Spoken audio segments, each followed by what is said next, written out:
Hello guys and gals, welcome to another episode of Squad Morale Restored. My name is Daniel, and today we're going to be looking at the Achilles Ridgerunner for Genestealer Cults. Today's pup on the mat is Pippa.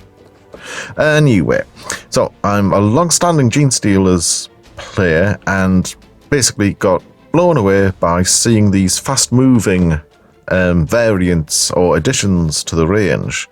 Dog hair.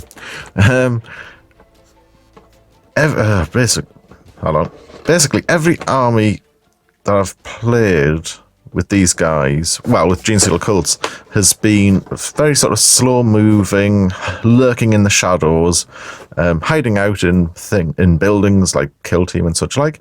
And I thought that the idea of a fast-moving scout kind of army would really appeal. So, without further ado, a quick look at the back of the box. So this is a gunned-up outrider vehicle. I do like how they are using like little, not mottos, but that kind of thing on the backs of some of these packs, just to give the uncertain purchaser a good idea of what it is that they're looking at.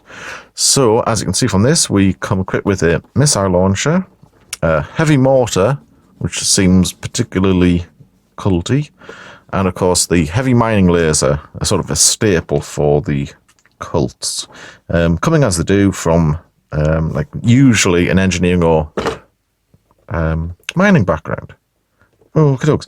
So I do have a little bit of cold today, so I'm hoping it's not going to get in the way of me speaking. Right, let's open this up and see what we have inside. One thing I do like is straight away seeing the little Genestealer logo on the pull tab. Okay, so this is the first time I've had a look inside this. I took the cellophane off before, then got totally covered in it with it being staticky, which meant I had to start the video again. Okay, oh, we have the little construction chevron type things there as well. It's a nice little touch. And a nice new miniatures box smell. Oh, okay, so first off, we have, I think it's a 9cm oval, maybe a bit bigger. Put that to one side, and let's have a look at all these parts. So we've got a booklet and 2 frames. Oh, I thought we might have had some transfers, but nope, nothing on the transfer side of things. It's a bit like my local football team in the transfer market. Right, so let's have a closer look at what we get. Right, so first of all, I keep saying so a lot. Dear me, it's just one of those days. Right, so we have, I've done it again. Right, now we have 4 halves. Again, came up with the football analogy with spiky treads. So all of these wheels and tires look identical, which is probably a good thing. We've got a lot of nice crisp detail. If you look down there, we've got some nice depth, and I really enjoy seeing a good bit of depth in the miniatures. It just adds that extra bit of realism and just generally a nice 3D look for painting. Okay, I'm wondering, let's have a look, see what we've got. I think there's supposed to be a weapon housing.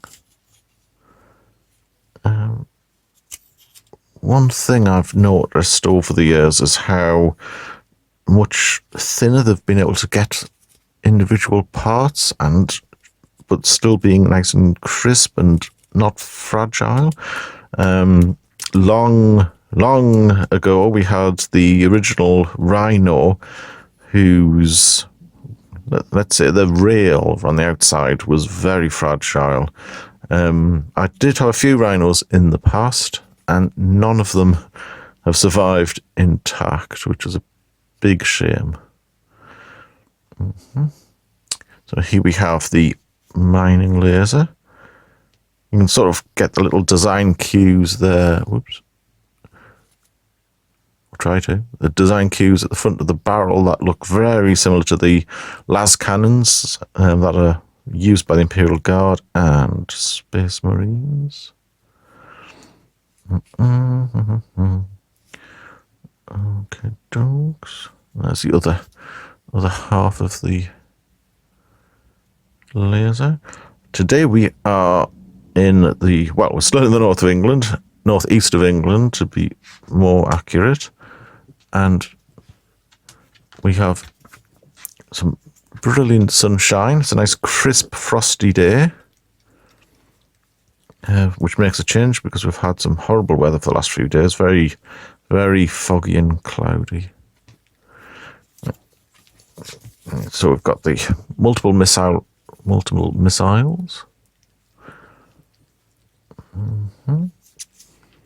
And we've got the little fella who sits, or who sort of pokes his head out. Okay, and my little dog's licking me. That's very good, lass. Right, now this is the body of the vehicle. So we've got the, now I'm going to say this must be what the chassis part is. Anyway, so we've got the top, the front, and the hull. Okay, so it looks like we've got in, oh, turn this around. So it looks like in here we've got some hydraulics ready for the missile launcher weapon. Gone for a typical sort of crosshatch metal floor plate, which is reassuringly three-dimensional. And we've got a little space for the cupola. Keep wanting to call it a cup holder, but you know. Okay. Got some nice little details. Got the old mining hammer. A couple of, let's turn this around so it's the right way up. Okay. And hopefully you can still see it. Ah, there we go. Got a little mining hammer there, which is always nice. A couple of jerry cans. So I'm not sure if they actually are just sort of accessories. I think they're accessories rather than they have to be attached. I'll try and get this in focus for you guys. Okay. So this, of course, is the sort of the chassis and the undercarriage. So this is like the underneath part of it. Got some paired headlights. Never entirely sure how to paint these. Whoops. Never sure exactly how to paint them. I usually go for a little bit of yellow with a little touch of white, and then sort of water it down, sort of splash it out a bit onto the sides of the vehicle. I have seen people who put like LEDs in them. I don't know if this is something that you guys think's a good idea or not. It can look good, but it to me, I think the whole vehicle should just be painted, like personal choice. And here we have the, okay, so this is the side part. We'll turn it around. It's difficult to know which way this goes. Okay, so this is the side part that will become snug with this cupola here. Again, they've squeezed loads and loads of detail onto this. Of course, that's the opposite side. Loads of detail. It is nice how they've left a little bit of blank paneling to add your own sort of stuff, or just to stop it from getting totally overwhelmed. I do like the sort of the ruggedness of these kind of vehicles. Very much like a utility vehicle rather than just a fancy kind of pleasure vehicle. We do have the instructions. Let's have a quick look at the... yeah, thank you. Right, let's have a quick look at the instructions, see what we can glean from it. Okay, so it looks like a fairly... Whoops. Looks like a fairly simple build. Just some fiddly parts of making sure you get the lights and little suspension bits in first before. Oh, and yeah. Oh, a nice axle. Interesting. Okay. So make sure we get all those bits in first. I think by this stage, I would be thinking of perhaps doing some undercoating, like in assemblies.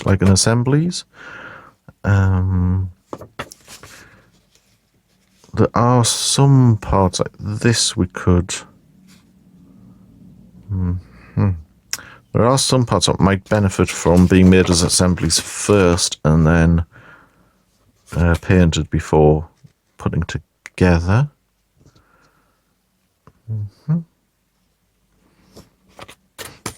The little guy in here just makes me laugh. I don't know what it is. He just looks like he looks a bit like a human cannonball getting ready to be exploded across onto the battlefield. Okay, so we have 3 different variants. So it comes equipped with the heavy mining laser, the missile launcher, or the mortar. So you have to sort of pick between them. I'm trying to think what would be the most useful. I suppose it depends on the mission that you're going to take, and it looks like you could probably. I was thinking, could you magnetize this? I'm not sure. I'm not sure how easy it would be to magnetize, to be honest.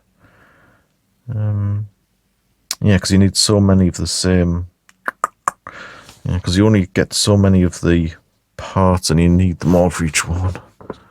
Okay. Another thing I do like about these Genestealer vehicles is how we've got some crew that'll. You can pose to be on the outside, a bit like on the Goliath truck, which is another favourite model of mine. Okay, and then we've just got multiple languages for the stats. Not too bad at 4 points power rating, I must admit. The mortar, which says things like the weapon can target. The weapon can target units that are not visible to the vehicle is always very useful. It's just hitting them and actually doing damage, which is the problem. Okay, so it's really crowded in there, so this thing's going to bounce along at a fair old lick. I like the little heavy stubbers on the, well, not heavy stubbers, just stubbers on the front. Reminds me a bit of, it's either a James Bond vehicle or, I'm trying to think what it is. There's some vehicle I've seen where they've got these kind of guns on either side of the bonnet. Could be even something like Dick Tracy.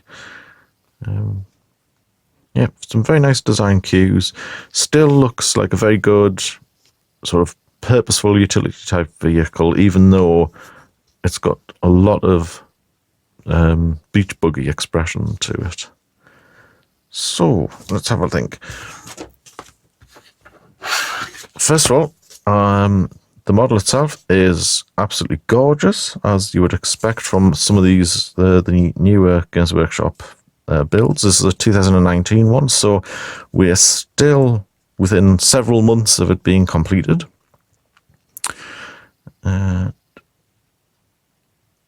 Yeah, so looking forward to assembling this. Not too sure about the paint scheme yet. There are 6 different hive forces mentioned in the Genestealer Cults Codex, and I'm not sure whether to go for one of those or use one of my own.